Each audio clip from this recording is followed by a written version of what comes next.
అందరికీ నమస్కారం. Welcome to Leo. ప్రస్తుత ముఖ్యమంత్రి చంద్రబాబు నాయుడు గారు గతంలో ఏ విధంగా ఆయన అక్రమ అరెస్టులు చేశారో ఆ యొక్క స్కిల్ డెవలప్మెంట్ కేసుకు సంబంధించి ఆ యొక్క స్కిల్ డెవలప్మెంట్ కేసు ఆ యొక్క కుట్రకోణం ఏ విధంగా దాగి ఉంది అనే దానికి సంబంధించి నిన్నటి రోజున ఏదైతే విశ్రాంత ఐఏఎస్ అధికారి పివి రమేష్ గారు ఒక ప్రముఖ ఛానల్కి ఇచ్చినటువంటి ఇంటర్వ్యూలో ఒక విషయాలను కూడా బయటకు వెల్లడించడం జరిగింది. దానితో పాటుగా ఈరోజు అసెంబ్లీ సాక్షిగా నెల్లూరు రూరల్ ఎమ్మెల్యే కోటంరెడ్డి శ్రీధర్ రెడ్డి చంద్రబాబు నాయుడు గారి మీద ఒక మహా కుట్ర పన్నింది గడిచిన 5 సంవత్సరాల వైఎస్ఆర్సీపీ ప్రభుత్వం చెప్పారు. నిజానికి ఆ కుట్రలో ఎవరెవరు భాగస్వాములుగా ఉన్నారు, ఆ యొక్క అక్రమ అరెస్ట్ ఏ విధంగా జరిగింది, ఇవన్నీ కూడా తెలుసుకునే ప్రయత్నం చేద్దాం. మనతో ఉన్నారు సీనియర్ జర్నలిస్ట్ డివి శ్రీనివాస్ గారు. సార్ నమస్కారం అండి. నమస్తే సార్, చంద్రబాబు నాయుడు గారి అక్రమ అరెస్ట్ అని చెప్పేసి రాష్ట్ర ప్రజలందరూ 2023 అప్పుడు అరెస్ట్ అప్పుడే తెలుసుకున్నారు. అయితే ఇప్పుడు ఆ అక్రమ అరెస్టులో ఎవరెవరు పాత్రదారులు, ఎవరెవరు సూత్రధారులు, ఎక్కడ వేదిక ఇవన్నీ జరిగిందని చెప్పేసి పివి రమేష్ గారు ఒక ప్రముఖ ఛానల్లో నిన్న ఆ విషయాలను కూడా వెల్లడించారు. దానితో పాటుగా ఇప్పుడు నెల్లూరు రూరల్ ఎమ్మెల్యే అసెంబ్లీ సాక్షిగా పెద్ద కుట్ర పన్నారు బాబుగా అరెస్ట్ చేయడం వెనక అని చెప్పేసి చెబుతున్నారు. మొత్తానికి ఈ యొక్క అక్రమ అరెస్ట్ వెనుకున్నటువంటి భాగవతం ఏంటంటారు? ఈరోజు కోటంరెడ్డి శ్రీధర్ రెడ్డి అసెంబ్లీలో మాట్లాడుతూ పివి రమేష్ స్టేట్మెంట్నే ఆయన కోట్ చేశారు.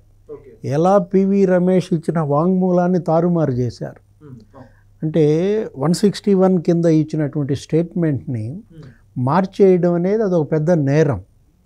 దానిపైన పివి రమేష్ డీజీపీకి కూడా లెటర్ రాశారు తన స్టేట్మెంట్ని తారుమారు చేయటం పైన. ఇప్పుడు పివి రమేష్ ఆయన ఎన్ని మాటు ఏ ప్రశ్నలు వేశారు ఆ డేట్ వారీగా నిన్న ఆయన చెప్పారు ఏదో ఛానల్ డిబేట్లో కూడా ఏ డేట్న ఆయన వాళ్ళకి స్టేట్మెంట్ ఇచ్చాడు, వాట్సాప్లో ఎప్పుడెప్పుడు వాళ్ళు ఏ ప్రశ్నలు పంపించారు, ఈయన ఏ ప్రశ్నలకు సమాధానాలు ఇచ్చారు. అంటే ఏంటంటే గతంలో మనం చూసాం ఆ సిఐడి సంజయ్ కానీ లేకపోతే పొన్నవోలు సుధాకర్ రెడ్డి ఏఏజీ కానీ అప్పట్లో వాళ్ళు ప్రెస్ మీట్లు పెట్టారు. దీనిపైన హైదరాబాద్లో పెట్టారు, అమరావతిలో పెట్టారు, ఢిల్లీలో కూడా ప్రెస్ మీట్లు పెట్టి వాళ్ళు ఏమన్నారు, పివి రమేష్ ఇచ్చినటువంటి స్టేట్మెంట్ ఆధారంగా కేసు పెట్టామన్నారు. అసలు తను ఇచ్చిన స్టేట్మెంట్లో కేసు పెట్టదగ్గ అంశమే లేదు. ఇప్పుడు ఇది అసలు కేసే కాదు, ఇది జరగని అవినీతికి లేని నేరానికి ముఖ్యమంత్రిని ఎలా బాధ్యుడిని చేస్తారు? స్కిల్ డెవలప్మెంట్ కార్పొరేషన్ అనేది వీళ్ళు ఫస్ట్ ఏమన్నారు, అది 3200 కోట్ల స్కామ్ అన్నారు. తర్వాత ఒక 0 కొట్టేశారు, అంటే 320 కోట్ల స్కామ్ అన్నారు. దాని తర్వాత ఇంకో 0 కొట్టేశారు, అంటే 32 కోట్ల స్కామ్ అన్నారు. దానికన్నా స్టిక్ ఆన్ అయ్యారా? చివరికి అది కాస్త 8 కోట్లు ఏమో అదేదో జిఎస్టీ ఎగవేతకు సంబంధించిన అంశం. అంటే అది కూడా థర్డ్ పార్టీ, ఎక్కడో ఎవరో కొన్నది, ఆ కొన్న దానిలో ఆ జిఎస్టీ ఎగ్గొడితే దానికిను ఆంధ్రప్రదేశ్ ప్రభుత్వానికి ఏంటి సంబంధం? ఆంధ్రప్రదేశ్ ప్రభుత్వం ఎగ్గొట్టిందా జిఎస్టీ? అసలు ఇది ఒక పెద్ద రాజ్యాంగ సంక్షోభం అన్నారు ఎల్వి సుబ్రహ్మణ్యం. క్యాబినెట్ నిర్ణయం అది. స్కిల్ డెవలప్మెంట్ కార్పొరేషన్ ఏర్పాటు కానీ లేకపోతే దానికి సంబంధించిన బడ్జెట్ రిలీజ్ కానీ అవన్నీ కూడా క్యాబినెట్ ఆమోదంతో జరిగాయి, శాసనసభ ఆమోదించింది. ఆ తర్వాత అసలు ఆ ఫైనాన్స్ పేపర్ని గవర్నర్ ఆమోదించారు. వీటన్ని ముగ్గురి ఆమోదంతో డబ్బు రిలీజ్ అయితే ముఖ్యమంత్రిని ఎలా కేసు పెడతారు, లేకపోతే ఆయన ఎలా జైల్లో పెడతారు? ఇది ఒక పెద్ద రాజ్యాంగ సంక్షోభం అని ఎల్వి సుబ్రహ్మణ్యం అన్నారు. ఆయన ఒకటే మాట అన్నాడు, క్యాబినెట్ డెసిషన్ని క్వశ్చన్ చేసే దర్యాప్తు సంస్థను ఇంతవరకు రాజ్యాంగం తయారు చేయలేదన్నాడు. ఓకే, అంటే క్యాబినెట్లో తీసుకుని ఏ నిర్ణయాలు కానీ ప్రశ్నించేది కూడా లేదంట. ప్రశ్నించే దర్యాప్తు సంస్థని రాజ్యాంగమే ఇంతవరకు ఏర్పాటు చేయలేదు. సిఐడి ఆ స్థాయి ఉందా? సిబిఐకి ఆ స్థాయి ఉందా? ఒక మంత్రి మండలి నిర్ణయాన్ని విచారించే దర్యాప్తు సంఘాన్ని భారత రాజ్యాంగమే తయారు చేయలేదురా నాయన, మీరేంటి, మీ ఓవర్ యాక్షన్ ఏంటి అని ఆ రోజు ఎల్వి సుబ్రహ్మణ్యం కోప్పడ్డారు. అది కూడా సిఐడి అనేది రాష్ట్ర స్థాయి ఇది కదండి. పైగా అది క్యాబినెట్ రిజల్యూషన్. ప్రతి క్యాబినెట్ మంత్రిమండలి నిర్ణయాన్ని సమిష్టి బాధ్యతగా చూడాలి. ముఖ్యమంత్రి అనేది దానికి ఒక నాయకుడు మాత్రమే. ఇప్పుడు ఈరోజు మీరు ఈ తీసుకున్నటువంటి దాంట్లో పివి రమేష్ ఏమన్నారు స్పష్టంగా, ఇవన్నీ ఆయన డీజీపీకి రాసిన లేఖలో ప్రస్తావించారు. ఇప్పుడు బడ్జెట్ ఆమోదం ఉంది, క్యాబినెట్ ఆమోదం ఉంది, గవర్నర్ అప్రూవల్ ఉంది, బడ్జెట్ రిలీజ్ చేసిన ఆయన వదిలేశారు. నిధులు రిలీజ్ చేసింది ఎవరు? ప్రేమచంద్రారెడ్డి. ప్రేమచంద్రారెడ్డిని కదా ముందు అరెస్ట్ చేయాల్సింది. ఆయన అరెస్ట్ చేయకుండా సీఎంని అరెస్ట్ చేయటం ఏంటి? బడ్జెట్ రిలీజ్ ఆర్డర్ పైన సీఎం సంతకం ఉందా? నిధులు విడుదల చేసింది సీఎం. నిధులు సీఎం విడుదల చేస్తాడా? నిధులు విడుదల చేసేది అక్కడ ఉన్నటువంటి కన్సర్న్ ఐఏఎస్. ఒక 9 మంది ఐఏఎస్లు పనిచేశారు స్కిల్ డెవలప్మెంట్ కార్పొరేషన్కి. ఎవరిని విచారించారు మీరు? ఇదే జగన్మోహన్ రెడ్డి ప్రభుత్వం స్కిల్ డెవలప్మెంట్ కార్పొరేషన్కి ప్రశంసాపత్రం ఇచ్చింది. నువ్వు నిజంగా అది అవినీతి అయితే నువ్వు సీఎం కాగానే ఏం చేయాలా? దాన్ని మూసేయాలి. నువ్వెందుకని మూసేయలేదు? 1 సంవత్సరంన్నర దాన్ని ఎందుకు కంటిన్యూ చేసావు? పైపెచ్చు నువ్వు దానికి సర్టిఫికేట్ ఇచ్చావు.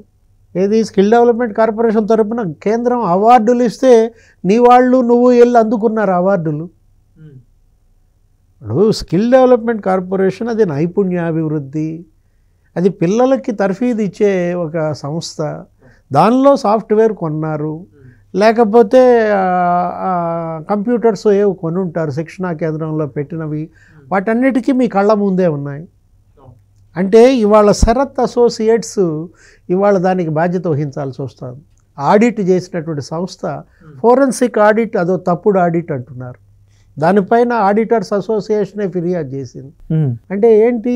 జగన్మోహన్ రెడ్డి వాళ్ళకి ఈ ఆడిట్ చేయమని ఇవ్వడం ఏంటి? అది కూడా షరతులు పెట్టడం ఏంటి?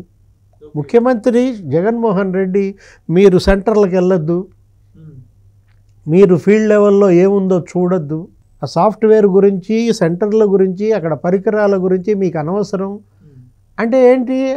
ఆడిట్ సంస్థకి మీరు ఇచ్చారు, ఫోరెన్సిక్ ఆడిట్ ఇవ్వమన్నారు, నువ్వే 95-75% విచారణ పరిధి నుంచి తప్పిస్తావా? దీనిపైన విచారించాలంటే ఎవరైనా సరే ముందు ఎక్కడికి వెళ్తారు? ఫీల్డ్ లెవెల్కి వెళ్తారు. అక్కడ ఉన్నటువంటి ఆ పరికరాలు చూస్తారు, కొన్నారా లేదా, ఎంత పెట్టి కొన్నారు, ఆ కొన్న డూపా నిజమా, లేదు సాఫ్ట్వేర్ అమ్మారా లేదా. చూడకుండానే శరత్ అసోసియేట్స్ తప్పుడు రిపోర్ట్ ఇచ్చింది. వాళ్ళు ఆ ఇచ్చినటువంటి ప్రతి అంశాన్ని డిజైన్ టెక్ ఖండించింది. సాఫ్ట్వేర్ అమ్మలేదు అన్నారు. సాఫ్ట్వేర్ అమ్మిన తాలూకు బిల్లులు వాళ్ళు శరత్ అసోసియేట్స్కి ఇచ్చారు. అవి ఎందుకు మాయం చేశారు? శరత్ అసోసియేట్స్ వాళ్ళు అసలు మా ఆఫీస్కే రాలేదని డిజైన్ టెక్ అంటోంది. మా ఆఫీస్లో కూడా ఉన్నాయి దానికి తాలూకు బిల్లులు. వాళ్ళు మా ఆఫీస్కి వచ్చి కూడా చెక్ చేసుకోవచ్చు, కానీ మరి చెక్ చేయలేదన్నారు. అంటే ఏకకాలంలో 3 రకాల ఫైళ్ళు మాయం చేశారు అని పివి రమేష్ అన్నారు. ఆ డీజీపీకి రాసిన లెటర్లో కానీ, నిన్న ఛానల్ ఆయన ఇచ్చిన దాంట్లో కానీ, సిఎంఓ, సిఐడి కుమ్మక్కై 3 విభాగాల్లో ఫైళ్ళు మాయం చేశారంటే అసలు ఫైళ్ళు లేకుండా కేసు ఎటా పెడతావు? ఇప్పుడు ఇది డ్రాఫ్ట్ ఫైల్స్, చిత్తు ఫైళ్ళ ఆధారంగా నువ్వు కేసు పెడతావా? ఒరిజినల్ ఫైల్స్ లేకుండా కేసు పెట్టడం ఏంటి? అంటే అప్పుడే పివి రమేష్ అసలు ఈ కేసు పెట్టినప్పుడు, ఈ అరెస్ట్ చేసినప్పుడే దీనిపైన ఆయన మాట్లాడాడు. ఏమని? ఇది ఒక జగ్లరీ లాగా ఉంది. సర్కస్లో ఎవడో ఒకడు ఉంటాడు ఇట్లాగే, ఒక కేతిగాడు, వాడు 100 బంతులు పైకి ఇసురుతూ ఉంటాడు. 100 బంతులు పైకి ఇసిరి ఒక బంతి పట్టుకునేటట్టుగా ఇది ఒక సర్కస్ జగ్లరీ అన్నాడు. ఓకే. అంటే ఇవాళ లేని కేసుకి, జరగని అవినీతికి ముఖ్యమంత్రిని బాధ్యుడిని చేస్తూ ఆయన 53 రోజులు జైల్లో పెట్టారంటే ప్రజలు దాన్ని తిరస్కరించారు. ఆయన్ని మళ్ళీ ముఖ్యమంత్రి చేశారు. కాకపోతే ఇక్కడ ఇప్పుడు జరగాల్సిందేంటి? కోటంరెడ్డి శ్రీధర్ రెడ్డి కూడా ఇవాళ ఏమన్నాడు అసెంబ్లీలో? ఇది మహాకుట్ర, దీనిపైన ఉన్నత స్థాయి దర్యాప్తు జరపటమే కాదు, ఈ కుట్రకి పాల్పడినటువంటి వాళ్ళని శిక్షించాలి. ఈ మహాకుట్రలో సూత్రధారులు ఎవరు, పాత్రధారులు ఎవరు? చంద్రబాబుని జైల్లో పెట్టడం అనే మహాకుట్రలో సూత్రధారి, ఇవాళ ప్రధాన పాత్రధారి జగన్మోహన్ రెడ్డి. కాబట్టి జగన్ జైలుకి వెళ్ళడం ఖాయం అన్నమాట ఈ కేసులో. ఇప్పుడు ఇవాళ వీళ్ళంతా పాత్రధారులు ఎవరు? సునీల్ కుమార్ కావచ్చు, ఈ సంజయ్ కావచ్చు, ఆ కొల్లి రామిరెడ్డి కావచ్చు, పొన్నగోలు సుధాకర్ రెడ్డి కావచ్చు, వీళ్ళంతా శరత్ అసోసియేట్స్. ఎవరి పాత్ర వాళ్ళు పోషించారు. ఇప్పుడు సుమన్ బోస్ ఒకటే మాట అన్నాడు ఆ రోజు, డిజైన్ టెక్ మర్డర్ జరిగింది అంటున్నారు. మర్డర్కు గురైన వ్యక్తి నేను బతుకున్నానరా దేవుడా అంటున్నాడు. ఇప్పుడు మీరు ఎవరినైతే చంపారో, మర్డర్ జరిగింది అంటున్నారో, హత్య, ఆ హత్యకు గురైన వ్యక్తి నేను చావలేదు, నేను బతుకున్నానని అతను గగ్గోలు పెడుతున్నాడు. అసలు అతని పైన హత్యాయతనమే జరగల.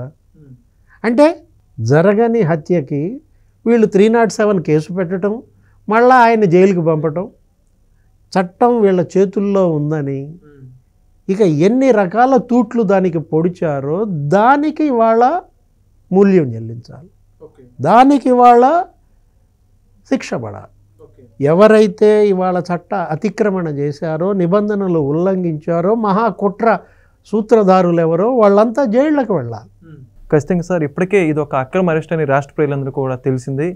దాని ఆధారంగానే ముఖ్యమంత్రిగా చంద్రబాబు నాయుడు గారు కూడా పీఠం అధిరోహించడం, ఈ యొక్క అక్రమ అరెస్ట్ తాలూకా విషయాలన్నీ కూడా భాగవతాలు బయటకు వచ్చి దీని మీద ప్రభుత్వం కూడా సాధ్యమైనంత త్వరగా ఈ యొక్క చర్యలు తీసుకోవాలని కోరుకుందాం. థ్యాంక్ యూ, ధన్యవాదాలు. Please subscribe to Leo News for more videos.